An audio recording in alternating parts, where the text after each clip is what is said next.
Alhamdulillah, Alhamdulillahi wa kafa wa salamun ala ibadihi alladhina astafa. Amma ba'd. Qala an-nabiyyu sallallahu ta'ala alayhi wa sallam, Ya Aba Hurairah, ittaqil maharim takun a'badan nas.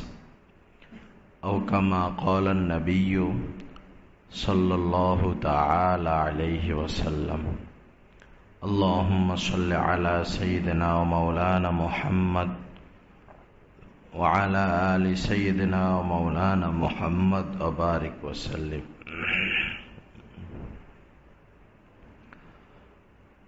তাকওয়া অর্জন করা, আল্লাহ ভীতি অর্জন করা, এটা হচ্ছে সবচেয়ে বড় অর্জন। আল্লাহ পাকের ভয়, এটা হচ্ছে সবচেয়ে বড় সম্পদ।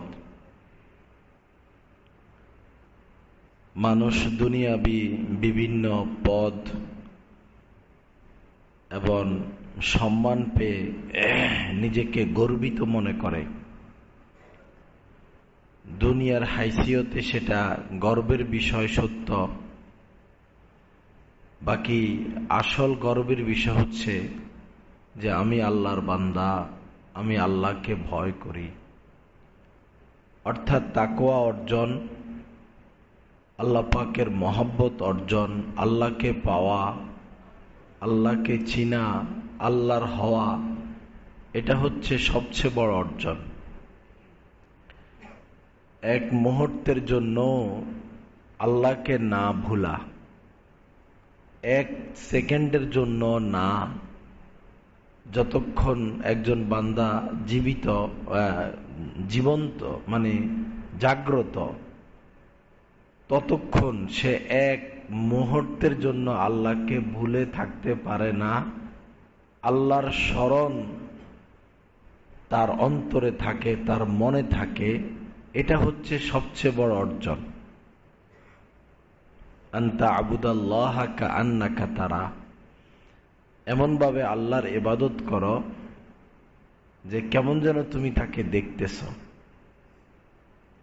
ফাইন লাম তাকুন তারাহু ফাইন্নাহু ইয়ারাকা, যদি এমন হয় তুমি ওই মাকামে পৌঁছতে না পারো, তাহলে অন্তত এতটুকু যেন হয় যে তোমার এটা স্মরণ থাকে যে আল্লাহ আমাকে দেখতেছেন। এটা হচ্ছে অর্জন। এক মুহূর্তের জন্য যেন আমি আল্লাহকে না ভুলি, এটা হচ্ছে সবচেয়ে বড় অর্জন।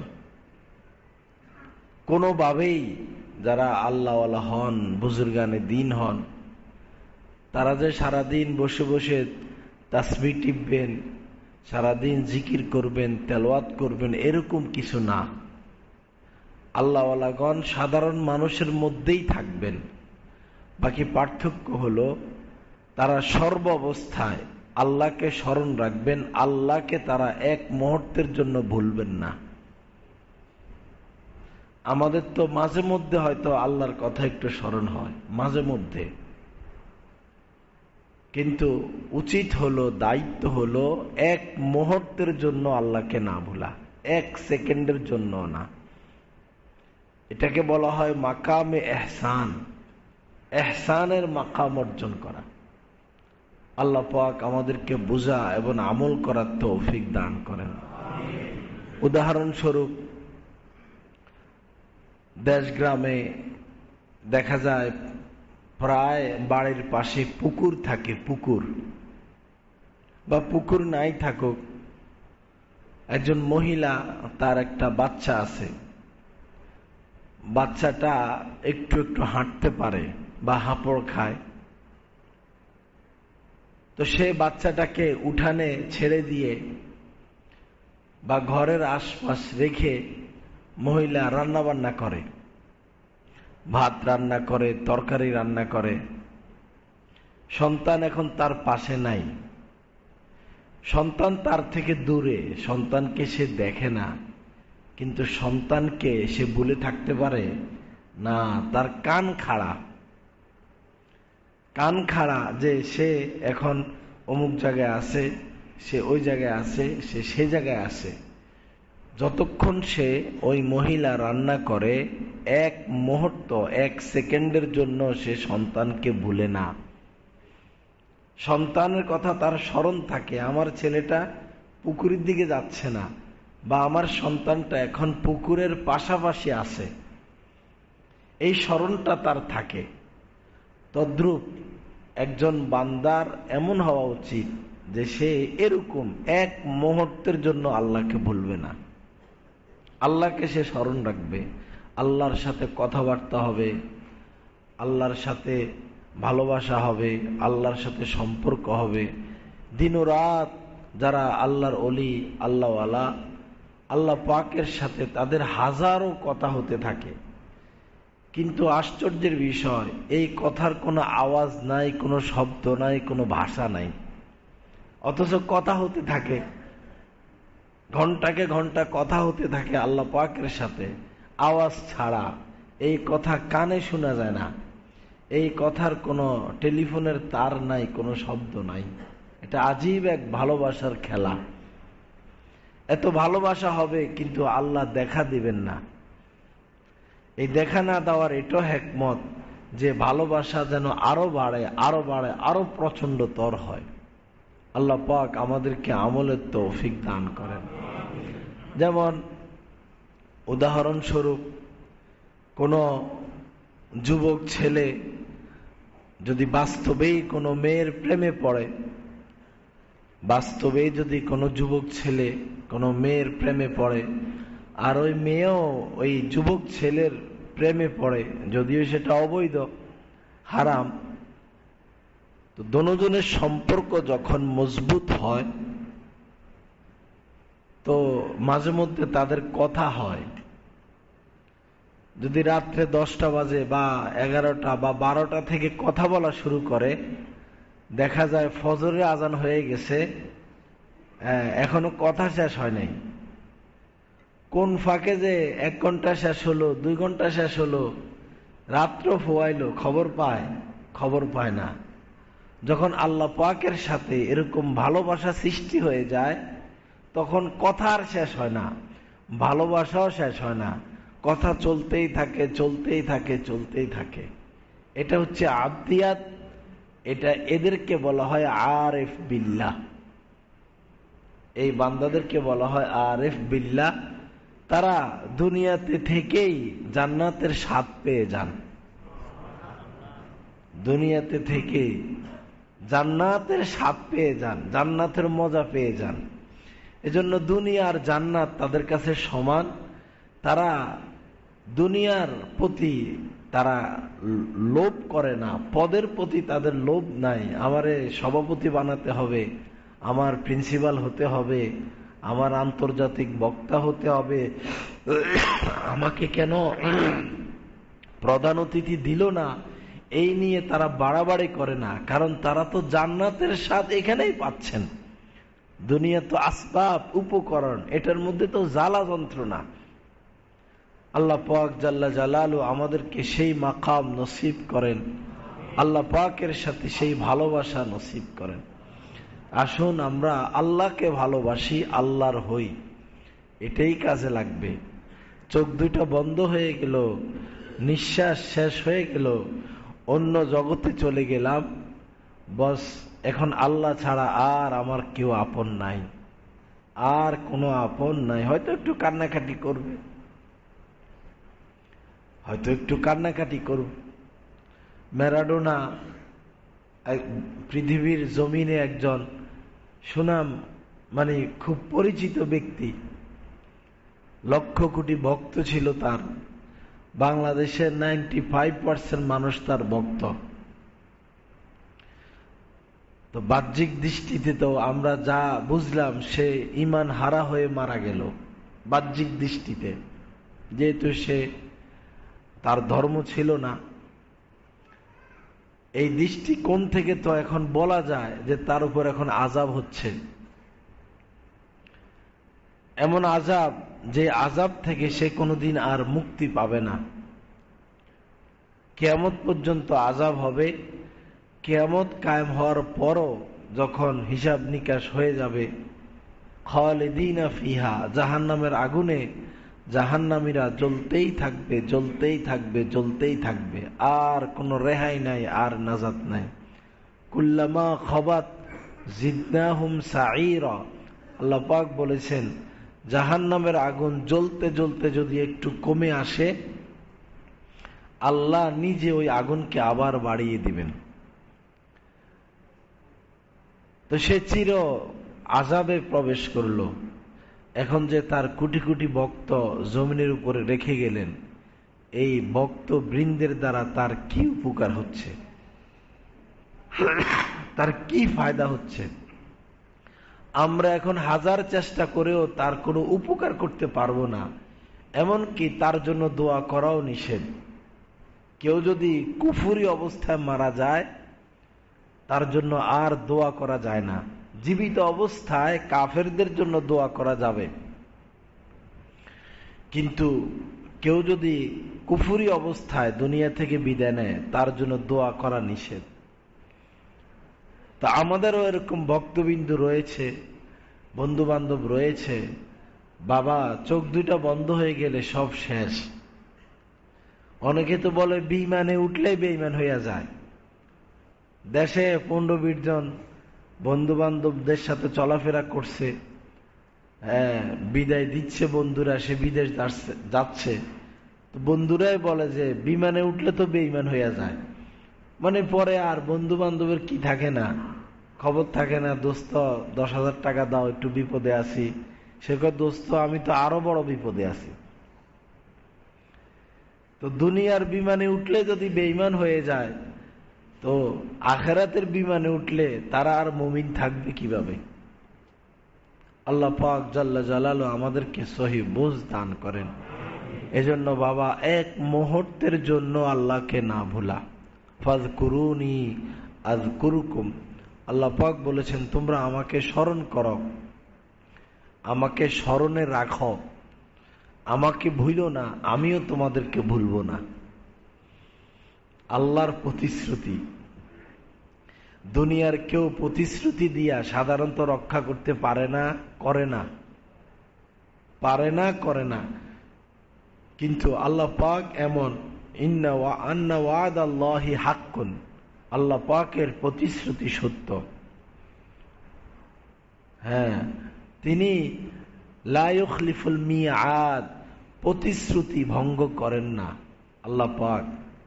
তো আল্লাহ পাক বলছেন আমাকে ভালোবাসো, আমিও তোমাদেরকে ভালোবাসবো। আমাকে স্মরণে রাখো, আমিও তোমাদেরকে স্মরণে রাখবো। আমাকে ভুলো না, আমিও তোমাদেরকে ভুলবো না। সুবহানাল্লাহ, এর থেকে বড় পুরস্কারের বিষয় আর কি হতে পারে? আল্লাহ পাক আমাদেরকে আমলের তৌফিক দান করেন।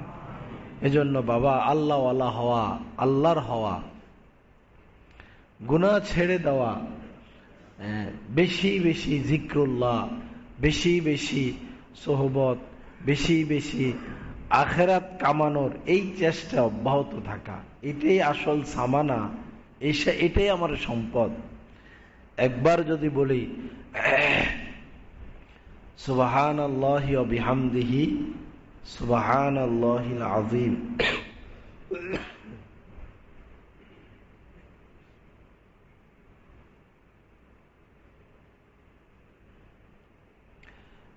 কেউ যদি একবারও এটা বলল সুবহানাল্লাহি ওয়া বিহামদিহি সুবহানাল্লাহিল আযীম, অথবা একবার বলল সুবহানাল্লাহ, তাহলে কি হবে?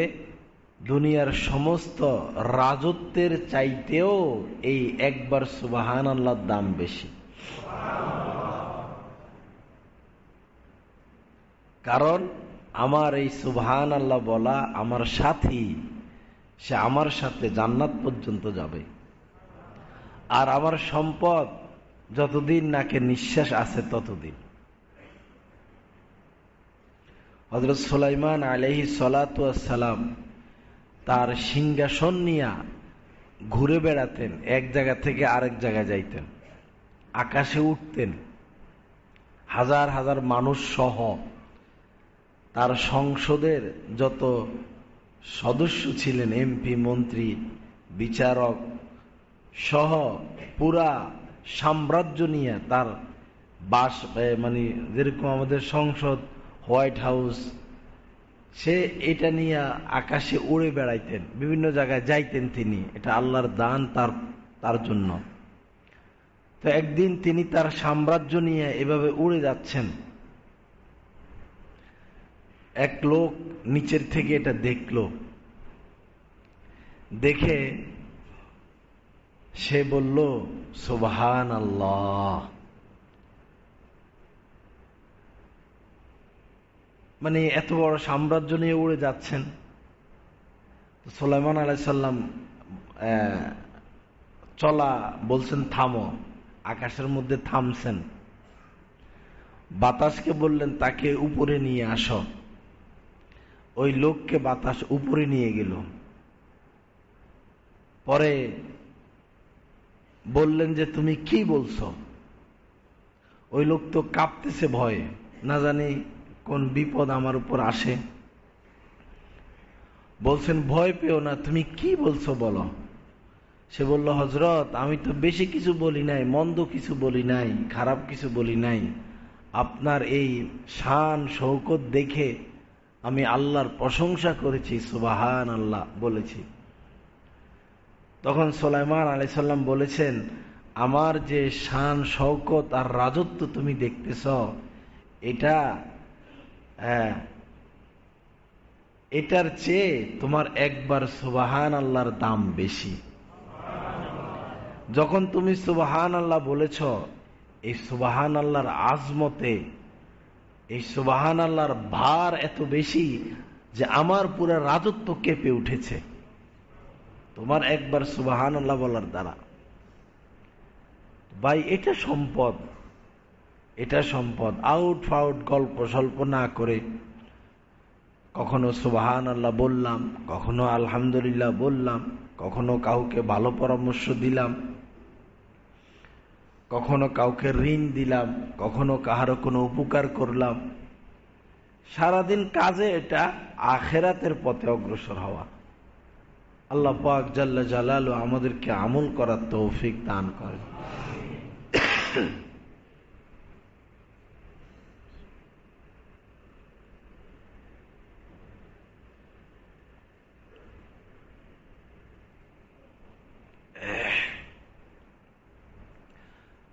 তো আল্লাহ পাককে না ভোলা এক মুহূর্তের জন্য না।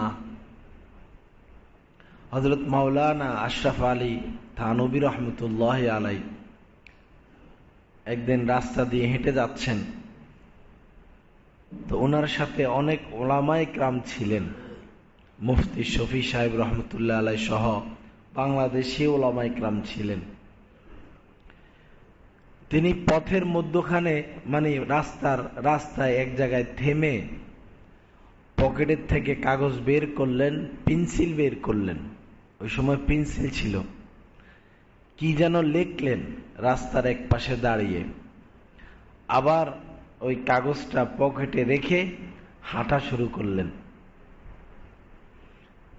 ওলামায়ে কেরাম যারা সাথে ছিলেন তারা বললেন, হযরত আপনি তো বাসার দিকে যাচ্ছেন, যদি জরুরি কোনো বিষয় লেখার দরকার হতো এটা তো বাসায় গিয়েও লেখা যাইতো, এভাবে রাস্তায় দাঁড়িয়ে তো লেখার প্রয়োজন ছিল না।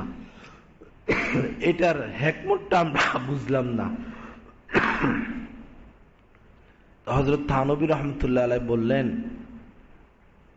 যে হঠাৎ করে আমার একটা গুরুত্বপূর্ণ কথা স্মরণ হলো, যেটা আমার একটু পরে, যেই কাজটা আমার একটু পরে করা লাগবে, এরকম একটা কথা স্মরণ হলো। তো এখন যদি আমি এটা ভাবতে থাকি যে বাসায় গিয়ে এই কাজ করব, বাসায় গিয়ে এই কাজ করব, বাসায় গিয়ে এই কাজ করব, তাহলে তো আমার আল্লাহকে স্মরণ করা হলো না। আমি তো শুধু এখন এটাকেই স্মরণ করব, আল্লাহকে তো স্মরণ করা হবে না, আমার মাথা শুধু এটা ঘুরবে। এজন্য আমি এটা কাগজে নোট করলাম যে বাসায় গিয়ে আমার এই কাজটা করতে হবে, এরপরে পকেটে রেখে দিলাম। বাসায় গিয়ে আমি কাগজ খুলে এই কাজ করে ফেলবো। এখন আমি আমার আল্লাহকে স্মরণ করব। আল্লাহর স্মরণ, আল্লাহকে এক মুহূর্তের জন্য না ভোলা। ভারতবর্ষে একজন বড় বুজুর্গ ছিলেন, খাজা আজিজুল হাসান মজজুব রহমতুল্লাহ আলাই, যিনি ইংরেজ আমলের ডিসি ছিলেন।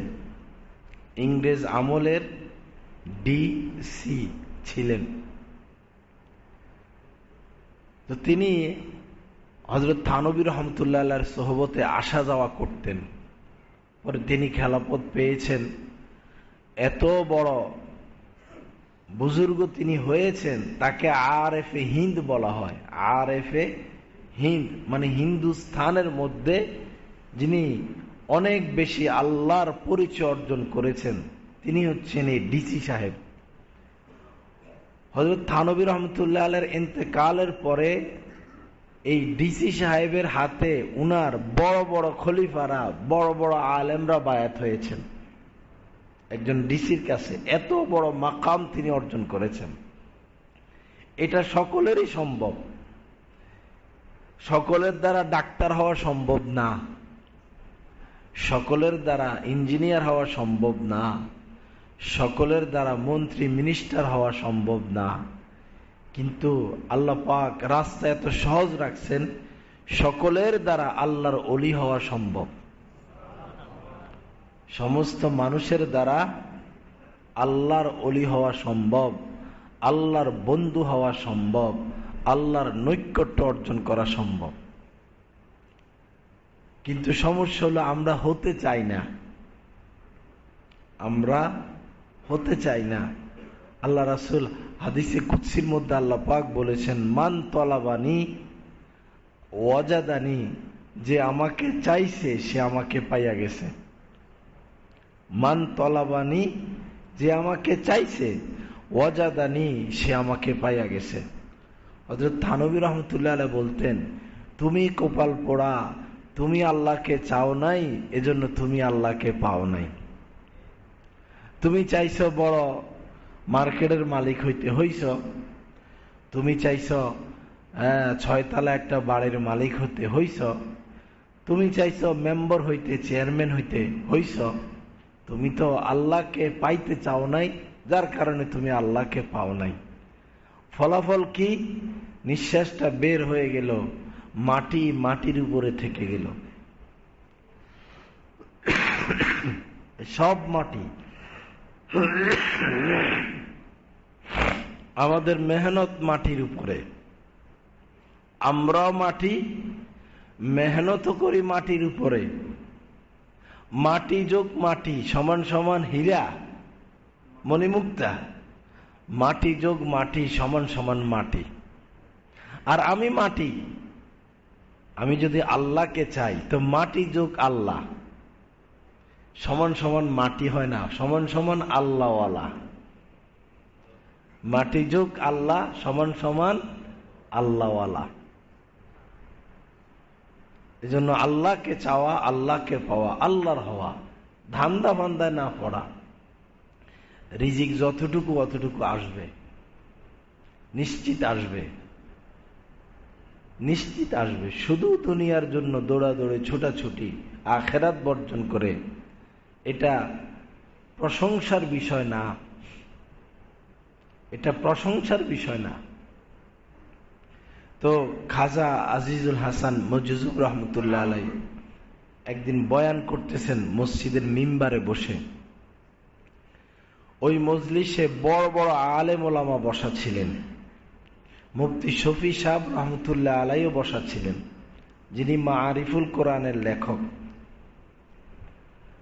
তো খাজা সাহেব একটা কথা বলে সবাইকে হাসাইলেন। সবাই হাসলো, খুব হাসলো। হাসাহাসি শেষ হলো। এরপরে তিনি বললেন, এই হাসা অবস্থায় কে কে আল্লাহর কথা স্মরণ রেখেছেন বলেন তো? এই হাসা অবস্থায় কে কে আল্লাহকে ভুলেন নাই? সবাই লজ্জিত হলেন, সবাই মাথা নিচের দিকে দিয়ে দিলেন। তখন খাজা সাহেব বললেন, আল্লাহর কসম, এই হাসা অবস্থায়ও আমি আল্লাহকে ভুলি নাই। এই হাসা অবস্থায়ও আমি আল্লাহকে বলি নাই। এরাই হচ্ছে আল্লাহওয়ালা। যারা আল্লাহওয়ালা হন তারা আমাদের মতো খাবেন, ঘুমাবেন, গোসল করবেন, স্ত্রী সন্তানের কাছে যাবেন, বাজার সদাই করবেন। পার্থক্য এতটুকু, সর্বহালতে তাদের স্মরণে আল্লাহ থাকেন। আল্লাহ আমাকে দেখতেছেন, আল্লাহ আমার পাশে আছেন। আল্লাহ পাক আমাদের সকলকে এই দিকে অগ্রসর হওয়ার তৌফিক দান করেন। এই মাকাম অর্জনের জন্য যেটা লাগবে সেটা হচ্ছে গুনাহ থেকে বাঁচা, গুনাহ থেকে বাঁচা আর একজন আল্লাহওয়ালার সোহবতে থাকা। গুনাহ থেকে বাঁচা এবং আল্লাহওয়ালার সোহবতে থাকা। রাজত্ব পেলেও তো মানুষ খুশি হয়। যেদিন কেউ প্রধানমন্ত্রী হয়, যেদিন কেউ প্রেসিডেন্ট হয়, সেদিন তো তার মহা আনন্দ। লাল গালিচা বিছানো হয়, তাকে সংবর্ধনা দেওয়া হয়, তার খুশির তো কোনো শেষ সীমা নাই, সে খুশি হয়। আল্লাহর কসম, বাস্তবে কোনো আল্লাহওয়ালার সোহবতে যদি আমরা যাই ইসলাহের নিয়তে, আল্লাহকে পাওয়ার নিয়তে, যদি আমরা কোনো আল্লাহওয়ালার সোহবতে গিয়ে বসি, ওই নতুন রাজা রাজত্ব পেয়ে যে স্বাদ পায়, ওই আল্লাহওয়ালার সোহবতে গিয়ে আমরা তার থেকেও বেশি স্বাদ পাব। এটা স্বাদের বিষয়, মজার বিষয়। কিন্তু এই স্বাদটা আমরা পাইলাম না, এটা হলো আফসোস।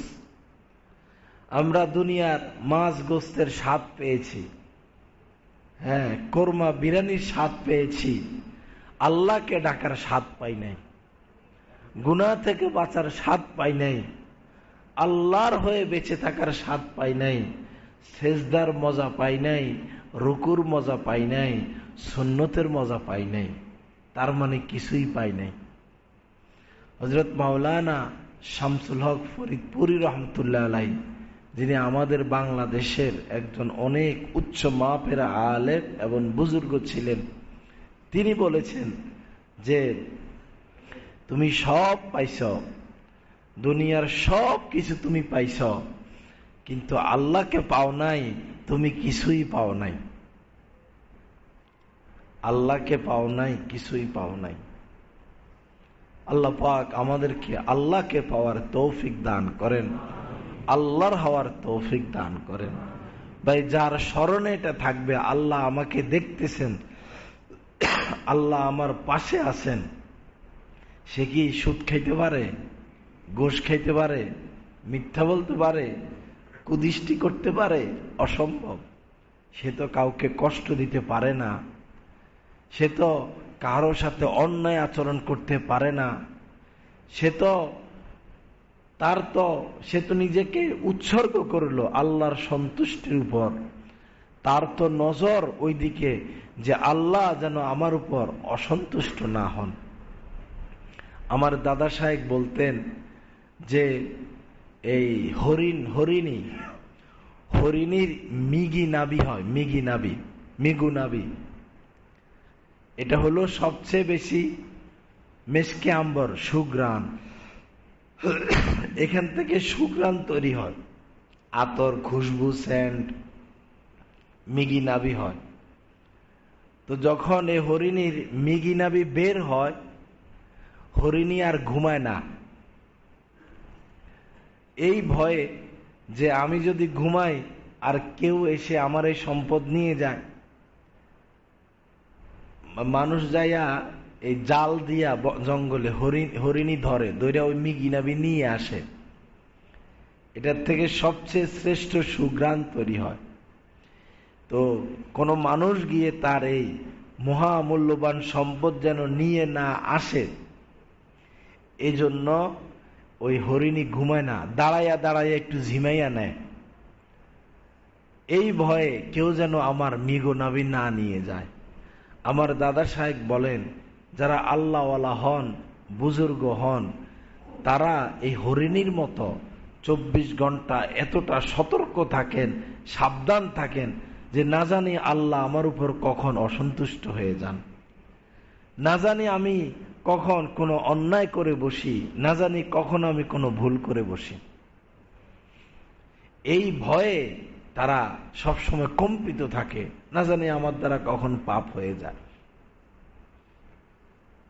আল্লাহ পাক জাল্লা জালালু আমাদেরকে বুঝার তৌফিক দান করেন, আমাদেরকে আল্লাহওয়ালা হওয়ার তৌফিক দান করেন। তো আল্লাহওয়ালা হওয়ার রাস্তা হচ্ছে সমস্ত গুনাহ থেকে বাঁচা, সমস্ত গুনাহ থেকে বাঁচা, কিছু সময় জিকির করা। আপনার মনে করেন বাচ্চা হয় না, বাচ্চা হয় না, বাচ্চা হয় না, বাচ্চা হয় না, দাড়ি টাড়িও পাইকে গেছে, বাচ্চা হয় না। পরে আল্লাহর ইচ্ছা একটা সন্তান হলো, মনে করেন ছেলে সন্তান বা মেয়ে হোক। তো এই বাচ্চাটা আস্তে আস্তে বড় হলো, এখন আব্বু আম্মু ডাকতে পারে, আব্বু আম্মু ডাকতে পারে। এখন আপনাকে সারাদিন আব্বু আব্বু আব্বু আব্বু করে। আপনি নিজেকে নিজে প্রশ্ন করেন, যতবার আপনার এই মাসুম বাচ্চাটা আপনাকে আব্বু আব্বু বলে, ততবার আপনি নতুন নতুন স্বাদ পান কিনা, মজা পান কিনা? আপনাকে দাদা দাদা বলে, নানা নানা বলে, ততবার আপনি স্বাদ পান কিনা, মজা পান কিনা, না বিরক্ত হয়ে যান? কোনো বাবা তার বাচ্চার আব্বু আব্বু ডাকে বিরক্ত হয় না, কোনো নানা নানি তার এই নাতি নাতনির ডাকে কখনো বিরক্ত হয় না। সম্ভব না। এইটা হইল একটা। আরেকটা হইল, সন্তান তো আছে আপনার, কিন্তু আব্বু বলে না, আম্মু বলে না, আব্বু আব্বু বলে না, আম্মু আম্মু বলে না। আরেকটা সন্তান সারাদিন আব্বু আব্বু আব্বু আব্বু আব্বু আব্বু আব্বু আব্বু। আপনি নিজে বিচার করুন, কোন সন্তানের প্রতি আপনার ভালোবাসা বেশি? জিকির করা যদিও নফল, আল্লাহ আল্লাহ জিকির করলেন, ওয়াজকুর ইসমা রব্বিকা। অনেক ভাইরা নেটে প্রচার করে যে আল্লাহ নামের জিকির জায়েজ নাই, বা এটা কোরআনে নাই। আসলে এই বেচারারা ওই নেটের ধোকায় পড়ে গেছে। স্পষ্ট আয়াত আছে, ওয়াজকুর ইসমা রব্বিকা। ইসমুন মানে নাম, রব্বিকা মানে তোমার প্রভুর নাম, ওয়াজকুর মানে জিকির করো, তোমার প্রভুর নামের জিকির করো। এই আয়াতের ব্যাখ্যারও দরকার নাই, এটা সুস্পষ্ট কথা। তো আপনার সন্তান যেভাবে আপনাকে ডাকলে আপনি খুশি হন, সন্তুষ্ট হন, আল্লাহকে এরকম ডাকতে থাকলে, জপতে থাকলে আল্লাহ পাক এর থেকে লাখো কোটি গুণ বেশি খুশি হন। আল্লাহ পাক আমাদেরকে আল্লাহকে স্মরণ করার তৌফিক দান করেন, আল্লাহকে ডাকার তৌফিক দান করেন। এজন্য আজে বাজে গল্প স্বল্পে লাভ কি? রাজনীতি কইরা, রাজনীতি কইরা পাইবেন কি? যারা বেশি গভীরভাবে রাজনীতি করে তারা নামাজের ধার ধারে না, হালালের ধার ধারে না। তারা আসে একটা নেশা, নেশার জগৎ। আজকে এখানে প্রোগ্রাম, কালকে ওইখানে প্রোগ্রাম, আজকে নেতা এখানে আসবে, কালকে ওইখানে যাবে, এই এক ধান্দা নিয়ে ব্যস্ত। বা এগুলা করে কি লাভ হবে? এই পয়সা পাইবেন আর কি, কিছু 2-4টা পয়সা পাইবেন, অথবা নেতা একদিন আপনারে পিঠে এরকম হাত বুলাইয়া দিবে, এতে আপনি খুশি। আসলে তো তারা আমাদের মাথার উপর কাঁঠাল ভাঙ্গা খায়। কি করে? মাথার উপরে কাঁঠাল ভাঙ্গা খায়। পরে কাঁঠাল তো তারা খাইয়া ফেলছে, কোষ টোষ খাইছে। আপনার মাথার মধ্যে এখন কাঁঠালের খোসা আর কাঁঠালের যে কষ, ওরে বাপরে বাপ, চুল একটার সাথে আরেকটা, আরেকটার সাথে আরেকটা, এটা তো আযাব। এই পর্যন্ত দোনো পক্ষের কথাই বলে, যেন কেউ দোষারোপ করতে না পারে। প্রধানমন্ত্রী সাবেক প্রধানমন্ত্রীর আহ্বানে কত মানুষ মিছিলে বাইর হলো, হরতাল করলো, মারা গেছে কিনা? সাবেক প্রধানমন্ত্রী কি তাকে দেখতে আসছে যে আমার জন্যই তো ছেলেটা মারা গেল, একটু দেখতে আসি, তার বাড়িতে যাই? আসে নাই। বর্তমান প্রধানমন্ত্রীর আহ্বানেও বহু মানুষ জীবন দিয়েছে, পুলিশের গুলি খেয়ে মারা গেছে। তিনিও কি কোনোদিন তার বাড়িতে গেছেন, খবর নিছেন? পরিবার কিভাবে চলতেছে খবর নিছেন? না। তো কেন রক্ত দিব? কার জন্য রক্ত দিব? এজন্য নিজের সরকায় তেল দেওয়া, যেটা আমার দুনিয়াতে কাজে আসবে, যেটা আমার আখেরাতে কাজে আসবে, সেই পথে আগাই, সে পথে অগ্রসর হই। সুনাম কামনা করা হারাম। সুনাম চাওয়া, সুনাম কামনা করা, অনেকে এই পথে হাঁটে সুনামের আশায়, যে আমার একটু সুনাম হোক। ভাই, সুনাম তো আল্লাহ পাকের হাতের মুঠায়, আল্লাহর কুদরতি হাতে সুনাম। আল্লাহ যার ক্ষেত্রে চাইবেন কিয়ামত পর্যন্ত তাকে সুনাম দিয়ে দিবেন, আর যার ক্ষেত্রে চাইবেন না তার কোনো সুনাম নাই। কত মন্ত্রীর কত দাপট ছিল এই বাংলাদেশে, কত সুনাম ছিল, আজ হয়তো তারা মাটির নিচে, আজ হয়তো তারা জেলখানায়, আজ তাদের নাম কেউ মুখে নেয় না। কিন্তু বাইজিদ বোস্তামির সুনাম কেউ কোনোদিন দাফন করতে পারবে? বড় পীর আব্দুল কাদের জিলানির সুনাম কোনোদিন দূর হবে না, কিয়ামত পর্যন্ত তাদের সুনাম অব্যাহত থাকবে। কত প্রধানমন্ত্রী এসেছিল, আসবে, তাদেরও অনেক সুনাম, এক সময় তাদের নাম আর কেউ নিবে না, তাদের অস্তিত্ব বিলীন হয়ে যাবে। জুলুম অবিচারের কারণে হয়তো তারা আযাবে গ্রেপ্তার হয়ে যাবে, কিন্তু যারা আল্লাহওয়ালা হবে, দ্বীনের লাইনে সুনাম অর্জন করবে, তারা কোনোদিন মলিন হবে না, তাদের নাম কোনোদিন মানুষ ভুলতে পারবে না। আল্লাহ পাক জাল্লা জালালু আমাদেরকে মানুষ হওয়ার তৌফিক দান করেন, আল্লাহওয়ালা হওয়ার তৌফিক দান করেন। ভাই, এই রাস্তা খোলা, একজন সুইফার সেও আল্লাহর ওলি হইতে পারে, একজন রিকশাওয়ালা সে যদি চায় সেও আল্লাহর ওলি হইতে পারবে, সবার দ্বারা সম্ভব। সবার জন্য রাস্তা খোলা। কাজ তিনটা: গুনাহ ছেড়ে দেওয়া, কিছু সময় জিকির করা, আর কোন আল্লাহর ওলির সোহবতে থাকা। কিন্তু আশ্চর্যের বিষয়, আমাদের মধ্যে এই নেশাটা আসে না যে আমি আল্লাহর হই, আল্লাহর ওলি হই। যারা ইসলামী আন্দোলন করে তারা আন্দোলন নিয়ে ব্যস্ত।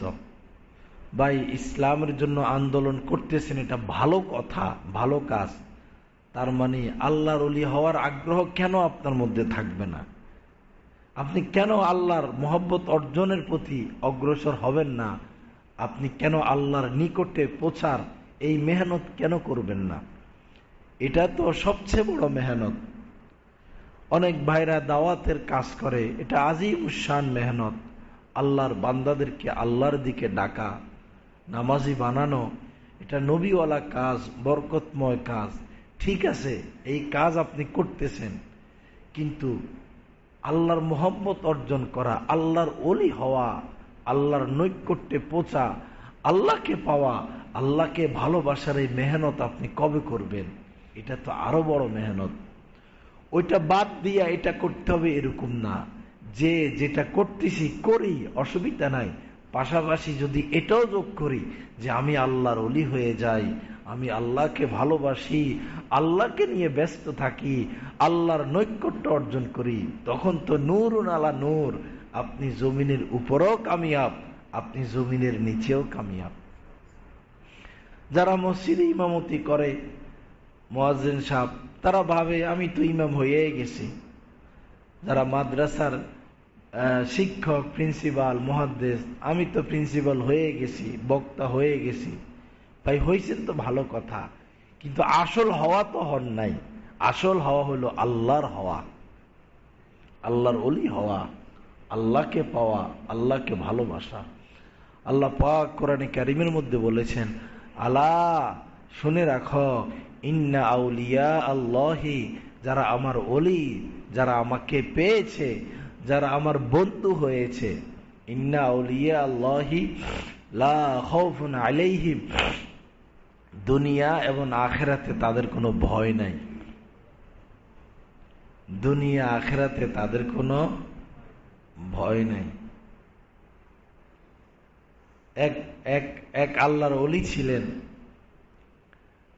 তো বাদশাহ তৈমুল লঙ্ক নাম ছিল। তো আগের জামানা বাদশারাও আল্লাহর ওলিদের সোহবতে যাইতেন। তো এই বাদশাহ ওই আল্লাহর ওলির সোহবতে গেছেন।